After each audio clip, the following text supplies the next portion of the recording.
Hello students, welcome to BM academy. BM একাডেমিতে তোমাদের সাদর অভ্যর্থনা জানাই। দেখো, আমরা যে চ্যাপ্টারটা পড়ছি সেটা হচ্ছে তড়িৎ বিশ্লেষণ। তো এই চ্যাপ্টারটা পড়তে গিয়ে দেখো, আগের ভিডিওতে অর্থাৎ পার্ট 1-এ আমরা আলোচনা করেছি তড়িৎ বিশ্লেষণ কি, তড়িৎ বিশ্লেষ্য পদার্থ কাদের বলে, হয়েছে, এবং তড়িৎ বিশ্লেষ্য পদার্থের যে ভাগ অর্থাৎ তীব্র তড়িৎ বিশ্লেষ্য, মৃদু তড়িৎ বিশ্লেষ্য এবং তড়িৎ বিশ্লেষ্য পদার্থের সাথে ধাতব পরিবাহীর যে পার্থক্য, সেগুলো আমরা প্রত্যেকটা জিনিসে আলোচনা করেছি।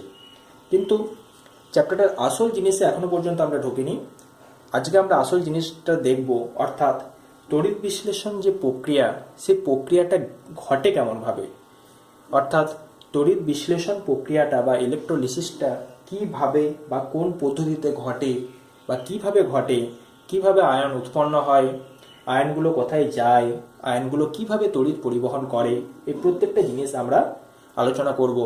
তো প্রথমে আমরা যে হেডিং করব সেটা হচ্ছে গলিত NaCl দ্রবণের তড়িৎ বিশ্লেষণ, অর্থাৎ গলিত NaCl কিভাবে তড়িৎ বিশ্লেষণ করে। তাহলে প্রথমেই লেখো বা হেডিং করো গলিত NaCl দ্রবণের তড়িৎ বিশ্লেষণ। তড়িৎ বিশ্লেষণ করতে গেলে NaClটা অবশ্যই গলিত অবস্থাতে নিতে হবে, কারণ আমরা জানি যে কঠিন অবস্থাতে NaCl তড়িৎ পরিবহন করতে পারে না বা তড়িৎ বিশ্লেষণ সেক্ষেত্রে ঘটে না। তো প্রথমেই যখনই আমরা কোনো দ্রবণের তড়িৎ বিশ্লেষণ করব, তড়িৎ বিশ্লেষণ করার জন্য আমরা প্রথমেই একটা পাত্র নেব, অর্থাৎ একটা নির্দিষ্ট পাত্রে আমরা পুরো প্রক্রিয়াটা ঘটাবো। তাহলে প্রথমে আমরা কি করলাম, একটা পাত্র নিলাম, অর্থাৎ এই পাত্রের মধ্যে তড়িৎ বিশ্লেষণ প্রক্রিয়াটা আমরা ঘটাবো। যে পাত্রের মধ্যে তড়িৎ বিশ্লেষণ প্রক্রিয়া ঘটানো হয়, অর্থাৎ এই যে পাত্রটা, এর নাম হলো ভোল্টামিটার। ক্লিয়ার? তাহলে যদি প্রশ্ন আসে যে ভোল্টামিটার কি, তাহলে আমরা সহজেই অ্যান্সার দিতে পারবো যে যে পাত্রের মধ্যে গলিত বা জলে দ্রবীভূত তড়িৎ বিশ্লেষ্য পদার্থ রেখে পদার্থটির তড়িৎ বিশ্লেষণ ঘটানো হয় তাকে বলা হয় ভোল্টামিটার। এখানে এই পাত্রের মধ্যে আমরা তড়িৎ বিশ্লেষণ ঘটাচ্ছি গলিত NaCl দ্রবণের, তাই এই পাত্রটার নাম হলো ভোল্টামিটার। ক্লিয়ার? এখন তড়িৎ বিশ্লেষণ ঘটানোর জন্য প্রথমেই আমরা যেটা নেব সেটা হচ্ছে তড়িৎ বিশ্লেষ্য পদার্থের দ্রবণ, অর্থাৎ এই ক্ষেত্রে NaCl এর দ্রবণ। তাহলে আমরা এই পাত্রের নিচে নিলাম NaCl এর দ্রবণ। অবশ্যই সেটা নিতে হবে গলিত অবস্থাতে, তাই আমরা লিখলাম মোল্টেড বা গলিত NaCl। এইবার তড়িৎ বিশ্লেষণ প্রক্রিয়াটা ঘটানোর জন্য আমরা দুটো তড়িৎ দ্বার ব্যবহার করব। একটা থাকবে বাঁ দিকে, একটা থাকবে ডান দিকে। এই দুটো তড়িৎদ্বার আমরা ব্যবহার করব। অবশ্যই দেখে নিতে হবে তড়িৎদ্বারের শেষ প্রান্তটা যেন এই পদার্থের মধ্যে, অর্থাৎ যে পদার্থটা নেওয়া হয়েছে মানে NaCl যেটা নেওয়া হয়েছে তার মধ্যে যেন ডুবে থাকে, অর্থাৎ তড়িৎ বিশ্লেষ্য পদার্থের মধ্যে যেন তড়িৎদ্বার দুটো ডুবে থাকে। তড়িৎদ্বার বা এর নাম হলো ইলেকট্রোড। তড়িৎদ্বার বা এটাকে বলা হয় ইলেকট্রোড। হয়েছে? এই তড়িৎদ্বারগুলো সাধারণত প্লাটিনাম বা গ্রাফাইটের তৈরি করা হয় এবং এইগুলোকে বলা হয় নিষ্ক্রিয় তড়িৎদ্বার। তাহলে যদি বলা হয় যে একটি তড়িৎদ্বারের উদাহরণ দাও, তাহলে আমরা সহজেই উদাহরণ হিসেবে দিতে পারবো প্লাটিনাম বা দিতে পারবো গ্রাফাইট। প্লাটিনাম বা হচ্ছে গ্রাফাইট। এই তড়িৎদ্বার দুটো নিষ্ক্রিয় তড়িৎদ্বার, কারণ এরা বিক্রিয়াতে অংশগ্রহণ করে না। আর যখন যে তড়িৎদ্বারগুলো নিজেরা বিক্রিয়াতে অংশগ্রহণ করে যাবে বা তড়িৎ বিশ্লেষণে অংশগ্রহণ করবে, সেইগুলোকে আমরা বলবো সক্রিয় তড়িৎদ্বার।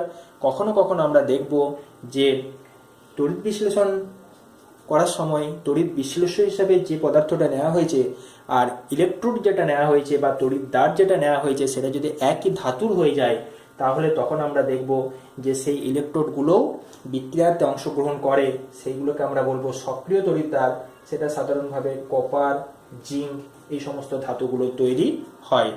তাহলে আমরা দেখলাম যে তড়িৎ বিশ্লেষণ ঘটাতে গেলে সর্বপ্রথম আমাদের নিতে হবে একটি পাত্র যার নাম ভোল্টামিটার, তার মধ্যে নিতে হবে তড়িৎ বিশ্লেষ্য পদার্থ, যেমন এক্ষেত্রে গলিত NaCl, এবং নিতে হবে দুটো তড়িৎদ্বার। যে তড়িৎদ্বার দুটোর শেষ প্রান্ত কি হবে, অবশ্যই যেন তড়িৎ বিশ্লেষ্য পদার্থের মধ্যে ডুবে থাকে। ক্লিয়ার? এখন এক্ষেত্রে আমরা যে তড়িৎদ্বারটা ব্যবহার করব সেটা হয় প্লাটিনাম বা গ্রাফাইট, কোনো কিছুর একটা নিলাম। ধরে নাও আমরা প্লাটিনামের তড়িৎদ্বার ব্যবহার করলাম। এরপর কি করতে হবে, এই যে দুটো তড়িৎদ্বার, এই তড়িৎদ্বার দুটোকে কি করতে হবে, তারের সাহায্যে বা বর্তনীর সাহায্যে একটা ব্যাটারির সাথে যুক্ত করতে হবে। তাহলে আমরা দেখো এটাকে ব্যাটারির মাধ্যমে যুক্ত করলাম। ক্লিয়ার এতটা অবধি? এখানে ব্যাটারির এই পোর্শনটা দেখো মাইনাস, এটা প্লাস, অর্থাৎ একটা হচ্ছে ধনাত্মক মেরু, একটা হচ্ছে ঋণাত্মক মেরু। খেয়াল রাখতে হবে যে তড়িৎদ্বারটা ব্যাটারির ঋণাত্মক মেরুর সাথে যুক্ত থাকে তাকে বলা হয় ক্যাথোড, এবং যে তড়িৎদ্বার ব্যাটারির ধনাত্মক মেরুর সাথে যুক্ত থাকে তাকে বলা হয় অ্যানোড। তাহলে আমরা দেখতে পাচ্ছি এই তড়িৎদ্বারটা ব্যাটারির ঋণাত্মক মেরুর সাথে যুক্ত আছে, তাই এর নাম লিখবো আমরা ক্যাথোড। আর এই তড়িৎদ্বারটা দেখতে পাচ্ছি ব্যাটারির ধনাত্মক মেরুর সাথে যুক্ত আছে, তাই আমরা এর নাম দিলাম অ্যানোড। ক্লিয়ার? এখন যে তড়িৎদ্বার ব্যাটারির ধনাত্মক মেরুর সাথে যুক্ত থাকলো বা যার নাম দিলাম আমরা অ্যানোড, সেখানে ঘটবে জারণ বিক্রিয়া বা অক্সিডেশন। অক্সিডেশন শব্দের অর্থ হলো জারণ। ক্লিয়ার? আচ্ছা, আর যে তড়িৎদ্বার ব্যাটারি ঋণাত্মক মেরুর সাথে যুক্ত থাকবে সেখানে তড়িৎ বিশ্লেষণের সময় আমরা দেখতে পাবো যে সেখানে ঘটবে বিজারণ। বিজারণ বা রিডাকশন। ক্লিয়ার? অর্থাৎ ধনাত্মক মেরু বা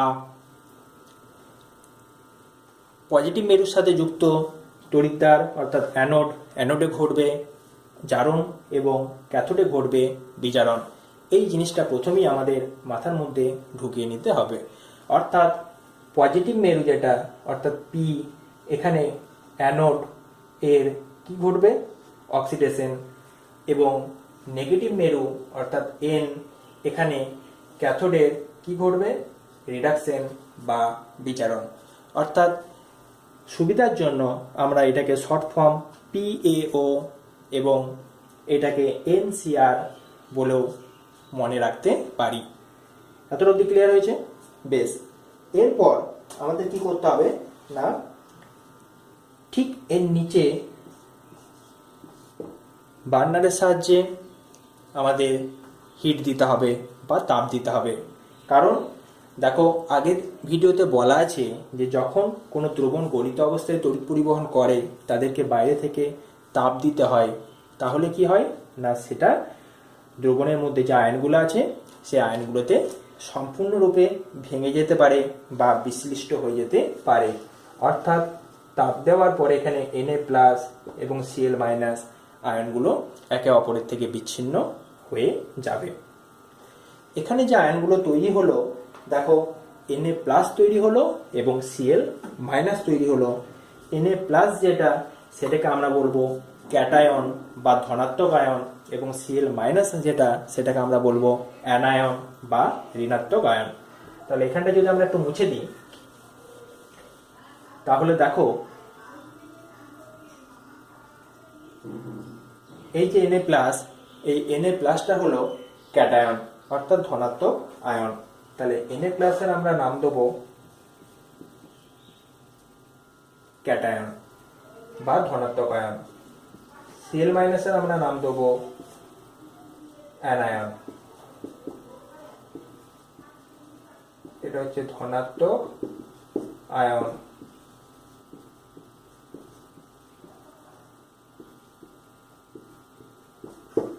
আর Cl মাইনাসটা হলো ঋণাত্মক আয়ন।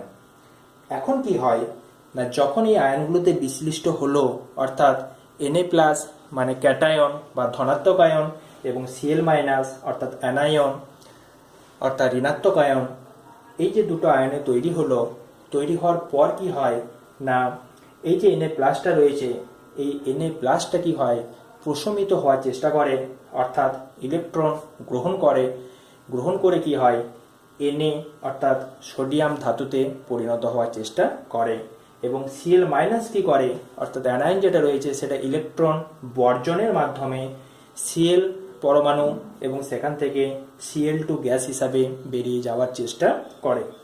অর্থাৎ কি না, এই যে ক্যাটায়নটা রয়েছে, এই ক্যাটায়নটা কি করতে চাইবে, ইলেকট্রন গ্রহণের মাধ্যমে Na-তে বা সোডিয়ামে পরিণত হওয়ার চেষ্টা করবে।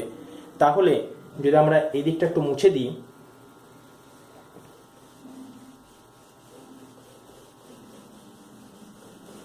তাহলে আমরা দেখতে পাবো এখানে বিক্রিয়াটা হবে, এই যে Na প্লাস লেখা রয়েছে, এই Na প্লাস এ কি করবে, একটি ইলেকট্রন গ্রহণ করার পরে তৈরি হবে Na বা সোডিয়াম, অর্থাৎ এটা সোডিয়াম ধাতুতে পরিণত হবে। এবং আমরা খুব ভালোভাবেই জানি, আগের চ্যাপ্টার কনসেপ্ট থেকে বা আগের ক্লাসে আমরা পড়েছি যে যখন কোনো পরমাণু বা আয়ন ইলেকট্রন গ্রহণ করে তখন তাকে বলা হয় বিজারণ বা রিডাকশন, এবং যখন কোনো পরমাণু বা আয়ন ইলেকট্রন বর্জন করে তখন সেটাকে আমরা বলবো জারণ বা অক্সিডেশন। তাহলে এখানে এই যে Na প্লাস পরমাণুটা রয়েছে, এর মধ্যে একটা ইলেকট্রনের ঘাটতি আছে, সেই জন্য এটা প্লাস, তাই এটা একটা ইলেকট্রন গ্রহণ করবে এবং প্রশমিত হয়ে Na ধাতুতে পরিণত হবে। এখন ব্যাপারটা হচ্ছে, এই যে Na প্লাসটা রয়েছে, এ ইলেকট্রনটা গ্রহণ করবে ক্যাথোড থেকে, অর্থাৎ এ কি করবে, অর্থাৎ Na প্লাসটা ক্যাথোডে যাবে এবং ক্যাথোডে যেয়ে ক্যাথোড থেকে একটি ইলেকট্রন গ্রহণ করে সোডিয়াম ধাতুতে পরিণত হবে এবং ক্যাথোডের গায়ে জমা হবে। তাহলে এই যে বিজারণ বিক্রিয়াটা সম্পন্ন হলো, এই বিজারণ বিক্রিয়াটা সম্পন্ন হবে কোথায়, ক্যাথোডে। দেখো, প্রথমেই আমরা বলে দিয়েছি যে ক্যাথোডে বিজারণ প্রক্রিয়া ঘটে এবং অ্যানোডে জারণ প্রক্রিয়া ঘটে। এখানে আমরা দেখলাম Na প্লাস ইলেকট্রন গ্রহণ করলো অর্থাৎ ইলেকট্রন গ্রহণ করলো অর্থাৎ বিজারণ ঘটলো এবং সোডিয়াম ধাতুতে পরিণত হলো, এবং এই বিজারণটা ঘটলো কোথায়, যে ক্যাথোড তড়িৎদ্বারে। তড়িৎদ্বার দুটো ধর্মই হচ্ছে এমন যে এদের কাজই হচ্ছে আয়নগুলোকে প্রশমিত করা, এগুলো হচ্ছে তড়িৎদ্বারের ধর্ম। এই ক্যাথোডেরও ধর্ম আয়নকে প্রশমিত করা, অ্যানোডেরও ধর্ম আয়নকে প্রশমিত করা। তাহলে এই যে Na প্লাসটা, এই Na প্লাসটা কি করলো, এখান থেকে ইলেকট্রন গ্রহণ করলো এবং ক্যাথোডের গায়ে যে জমা হলো। এরপর আমরা যদি Cl মাইনাস আয়নটাকে নিয়ে ভাবি, তাহলে দেখো Cl মাইনাস আয়নটার মধ্যে একটি ইলেকট্রন এর আধিক্য রয়েছে বা একটি ইলেকট্রন বেশি পরিমাণে রয়েছে, তাই এটা ইলেকট্রন বর্জন করবে এবং Cl পরমাণুতে পরিণত হবে। এই যে ইলেকট্রন বর্জন অর্থাৎ এই প্রক্রিয়াটারই নাম হলো জারণ, কারণ আমরা বুঝি জারণ বলতে ইলেকট্রন বর্জন এবং বিজারণ বলতে ইলেকট্রন গ্রহণ। তাহলে এই যে Cl মাইনাস, এই Cl মাইনাসটা কি হবে, ইলেকট্রন বর্জন করবে, কাকে বর্জন করবে, অ্যানোডকে বর্জন করবে, অর্থাৎ পুরো প্রক্রিয়াটা কোথায় ঘটবে, অ্যানোডে ঘটবে। পুরো প্রক্রিয়াটা অ্যানোডে ঘটার পর এখানে Cl মাইনাস থেকে Cl তৈরি হবে অর্থাৎ অ্যানোডে জারণ হবে। এখন Cl পরমাণুটা অপর একটি Cl পরমাণুর সাথে যুক্ত হয়ে Cl2 গ্যাস হবে এবং Cl2 গ্যাস হিসাবে তড়িৎদ্বারের ওপরের দিকে এটি রয়ে যাবে। তাহলে এখানে দুটো সিএল পরমাণু থেকে একটা Cl2 তৈরি হচ্ছে, Cl2 অণু বা Cl2 গ্যাস তৈরি হচ্ছে। তাহলে পরে এখানে আমরা 2 লিখব, অর্থাৎ 2Cl তৈরি হবে দুটো ক্লোরাইড বা Cl- আয়ন থেকে। তাহলে এখানে পুরো যে বিক্রিয়াটা আমাদের দাঁড়ালো সেটা হলো এরকম যে আমরা নিলাম একটা সাইডে ক্যাথোড, একটা সাইডে অ্যানোড। এটা হচ্ছে অ্যানোড। অ্যানোড ব্যাটারি ধনাত্মক মেরুর সাথে যুক্ত থাকে, ক্যাথোড ব্যাটারি ঋণাত্মক মেরুর সাথে যুক্ত থাকে। ক্যাথোডে বিজারণ প্রক্রিয়া ঘটে। কিভাবে বিজারণ প্রক্রিয়া ঘটছে না, এখানে যে ক্যাটায়নটা রয়েছে সেই ক্যাটায়নটা ক্যাথোডে আসে, ক্যাটায়নটা ক্যাথোডে এসে কি করে, ইলেকট্রন গ্রহণ করে এবং সোডিয়াম ধাতুতে পরিণত হয়। কারণ ক্যাথোড মানেই হচ্ছে ঋণাত্মক মেরুর সাথে যুক্ত এবং অ্যানোড মানেই হচ্ছে পজিটিভ বা ধনাত্মক মেরু। তাই ক্যাটায়নগুলো প্লাস আয়ন আছে, তাই প্লাস আয়নের মাইনাস তড়িৎদ্বারের দিকে বা নেগেটিভ তড়িৎদ্বারের দিকে আকর্ষণ হয়, এবং Cl- মাইনাস আয়ন আছে, তাই Cl- পজিটিভ বা ধনাত্মক তড়িৎদ্বারের দিকে আকর্ষণ ঘটে এবং এখানে এসে একটা ইলেকট্রন গ্রহণ করে সোডিয়াম ধাতু হিসাবে জমা হয় এবং এখানে Cl- আয়ন এখানে দুটো ইলেকট্রন বর্জন করে Cl2 গ্যাস হিসাবে নির্গত হয়। এইভাবে পুরো বিক্রিয়াটা বা পুরো প্রক্রিয়াটা ঘটে। এখানে এই যে ইলেকট্রনের প্রবাহ, এই ইলেকট্রনের প্রবাহটা ব্যাটারির ঋণাত্মক মেরু থেকে ঘটে এবং ক্যাথোডে যায়, ক্যাথোড থেকে ধ্রুবণে আসে, ধ্রুবণ থেকে আমরা দেখতে পাচ্ছি যে Cl- কি করলো, ইলেকট্রনগুলো অ্যানোডে দিল এবং সেই ইলেকট্রন আবার এখানে যেয়ে এভাবে চলতে থাকে প্রবাহটা। অর্থাৎ ইলেকট্রনের প্রবাহটা চলে ব্যাটারির ঋণাত্মক মেরু থেকে ক্যাথোডের মধ্য দিয়ে, দ্রবণের মধ্য দিয়ে অ্যানোড এবং তারপর ধনাত্মক মেরুতে। এইভাবে চলে ইলেকট্রনের প্রবাহ। এবং তড়িৎ প্রবাহটা চলে ঠিক উল্টো দিকে। আমরা জানি যে প্রথাগত নিয়ম অনুযায়ী বা কনভেনশনাল রুলস অনুযায়ী এটা ধরে নেওয়া হয় যেদিক থেকে ইলেকট্রনের প্রবাহ হয় ঠিক তার উল্টো দিকে কি হয়, তড়িতের প্রবাহ। তাই এখানে ইলেকট্রনের প্রবাহটা যেহেতু এই ঋণাত্মক ব্যাটারি ঋণাত্মক মেরু থেকে ক্যাথোডের দিকে এসে এইভাবে যাচ্ছে, তাই তড়িৎ প্রবাহটা হয় ঠিক তার উল্টো দিকে। তাহলে এখানে লিখে রাখো, এখানটা হচ্ছে তড়িৎ প্রবাহ এর অভিমুখ আর এটা হলো ইলেকট্রন প্রবাহের অভিমুখ। অর্থাৎ যখন কোনো তড়িৎ বিশ্লেষ্য পদার্থ নেওয়া হবে তখন তড়িৎদ্বার দুটোর মাধ্যমে তড়িৎ বিশ্লেষণ ঘটবে। তড়িৎ বিশ্লেষণ ঘটার ফলে একদিক থেকে ইলেকট্রন প্রবাহ কন্টিনিউভাবে এসে আবার পুরো সার্কেল ওয়াইজ ইলেকট্রনটা প্রবাহিত হতে থাকবে এবং ঠিক তার উল্টো অভিমুখে বা উল্টো গতিপথে তড়িৎ প্রবাহ প্রবাহিত হতে থাকবে। তাই এই ব্যাটারির সাথে যখন আমরা এখানে কোনো বাল্ব আমরা যোগ করব, এখানে যদি আমরা বাল্ব যদি যোগ করি তাহলে দেখতে পাবো যখন কোনো তড়িৎ প্রবাহ হবে তখন এখানে বাল্বটা জ্বলে উঠবে। আবার এখানে যদি আমরা একটা সুইচ রাখি, সেই সুইচ দ্বারা যখন এই বর্তনীটা ছিন্ন করে দেওয়া হবে তখন দেখা যাবে তড়িৎ প্রবাহ অটোমেটিক বন্ধ হয়ে যাবে। এবং যতক্ষণ এই সুইচ দেওয়া থাকবে বা তড়িৎ বর্তনীটা ক্লোজ করা থাকবে তখন কি হবে, ততক্ষণ তড়িৎ বিশ্লেষণ হবে এবং তড়িৎ বিশ্লেষণের ফলে আমরা দেখতে পাবো বাল্বটা জ্বলতে থাকবে। তাহলে এই হলো গলিত NaCl দ্রবণের তড়িৎ বিশ্লেষণ, যেখান থেকে আমরা কতগুলো টপিক জানলাম। সেটা জানলাম ক্যাথোড কি, অ্যানোড কি, ক্যাথোডে বিজারণ হয়, অ্যানোডে জারণ হয়, এই জিনিসগুলো আমরা জানলাম। ক্যাথোডে কে এসে জমা হয়, ক্যাটায়ন। দেখো ক্যাথোডেরও প্রথম অক্ষর ক আর ক্যাটায়ন এরও প্রথম অক্ষর ক। তাহলে তোমরা সহজে এইভাবে মনে রাখতে পারবে যে ক্যাথোডে ক্যাটায়ন জমা হয়, অ্যানোডে অ্যানায়ন জমা হয়। দেখো এইটারও আসছে, আর যদি আমরা এখানে অ্যানায়ন লিখি তাহলে এখানেও আসছে। অর্থাৎ এখানেও ইংলিশে যদি আমরা ভাবো তাহলে এখানে এ, এখানেও এ, এখানে সি, এখানেও সি।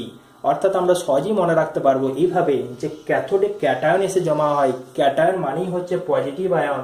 পজিটিভ আয়ন সবসময় নেগেটিভ আয়নের দিকে আকৃষ্ট হবে, তার মানে ক্যাথোডটা হবে ঋণাত্মক তড়িৎগ্রস্ত। ঋণাত্মক তড়িৎগ্রস্ত মানেই হলো ব্যাটারি ঋণাত্মক মেরুর সাথে যুক্ত থাকবে এবং ক্যাটায়নটা তখনই নিষ্ক্রিয় পরমাণুতে, নিষ্ক্রিয় নয় প্রসম পরমাণুতে পরিণত হতে পারবে যখন সেটা কোনো ইলেকট্রন গ্রহণ করবে এবং সেই ইলেকট্রনটা গ্রহণ করবে ক্যাথোড থেকে। অর্থাৎ ইলেকট্রন গ্রহণ মানেই হলো বিজারণ। তাহলে পুরো জিনিসটা আমাদের যেরকম দাঁড়ালো যে ক্যাথোডে এসে জমা হবে ক্যাটায়ন, ক্যাটায়ন মানে ধনাত্মক, তাই ক্যাথোডটি হবে ঋণাত্মক, এবং ক্যাটায়ন এসে ইলেকট্রন গ্রহণ করে প্রশম ধাতুতে বা পরমাণুতে পরিণত হবে, তাই ইলেকট্রন গ্রহণ মানে প্রক্রিয়াটা হলো বিজারণ। তাই ক্যাথোডে যে প্রক্রিয়াটা ঘটবে সেটা হলো বিজারণ প্রক্রিয়া। এবং যেহেতু ক্যাথোডটা নেগেটিভ এবং এটি ব্যাটারির ঋণাত্মক বা নেগেটিভ মেরুর সাথে যুক্ত থাকবে। অ্যানোডটা হলো ঠিক এর উল্টো। অ্যানোড এ এসে জমা হবে অ্যানায়ন, অ্যানায়ন মানে হচ্ছে নেগেটিভ আয়ন, তাই নেগেটিভ আয়ন পজিটিভ আয়নের দিকে আকৃষ্ট হবে। তাই অ্যানোডটিকে হতে হবে পজিটিভ বা ধনাত্মক, অর্থাৎ ব্যাটারির যেদিকে ধনাত্মক মেরু থাকবে তার সাথে যুক্ত থাকবে অ্যানোড। এবং এই অ্যানোডে কি হবে, অ্যানায়নটি এসে ইলেকট্রন বর্জন করবে। আমরা জানি ইলেকট্রন বর্জন মানেই হলো জারণ, তাই অ্যানোডে ঘটবে জারণ। তাহলে পুরো ব্যাপারটা এভাবে আমরা সামারাইজ করতে পারি। তোমরা এই ফরম্যাটেও লিখতে রাখতে পারো, এন মানে নেগেটিভ, সি মানে ক্যাথোড, আর আর মানে রিডাকশন বা বিজারণ, এনসিআর, আর এইদিকে হচ্ছে পিএও পজিটিভ অ্যানোড অক্সিডেশন। ক্যাথোডে যাবে ক্যাটায়ন, অ্যানোডে যাবে অ্যানায়ন। ক্লিয়ার? আচ্ছা, এরপরে আমরা NaCl এর তড়িৎ বিশ্লেষণ কমপ্লিট হলো। যদি তোমাদের দেয় গলিত CaCl2 অর্থাৎ ক্যালসিয়াম ক্লোরাইড দ্রবণের যদি তড়িৎ বিশ্লেষণ করতে দেয়, তাহলে পদ্ধতিটা হবে একই রকম। তোমরা এটা বাড়িতে চেষ্টা করবে যে কিভাবে আয়নগুলো উৎপন্ন হবে এবং আয়নগুলো উৎপন্ন হওয়ার পর কিভাবে সেগুলোর বিজারণ ঘটবে এবং ক্যাথোডে কিভাবে জারণ ঘটবে। পুরো এরকমভাবে ভোল্টামিটার যন্ত্র এবং তড়িৎদ্বারগুলো এঁকে বা এই পুরো তড়িৎ বিশ্লেষণ কোষটা এরকম বাড়িতে এঁকে তোমরা ব্যাখ্যা করার চেষ্টা করবে বা দেখবে কিভাবে গলিত CaCl2 দ্রবণের মধ্যে তড়িৎ বিশ্লেষণ হচ্ছে। আমাদের নেক্সট যে টপিকটা নিয়ে এরপর আমরা আলোচনা করব সেটা হচ্ছে জলের তড়িৎ বিশ্লেষণ। সেই টপিকটা আমরা পরবর্তী ভিডিওতে আলোচনা করব। পরবর্তী ভিডিওতে আমরা দেখব জল কিভাবে তড়িৎ বিশ্লেষণ করতে পারে। ওকে, এতটা অবধি পড়াশোনা করো। Thank you.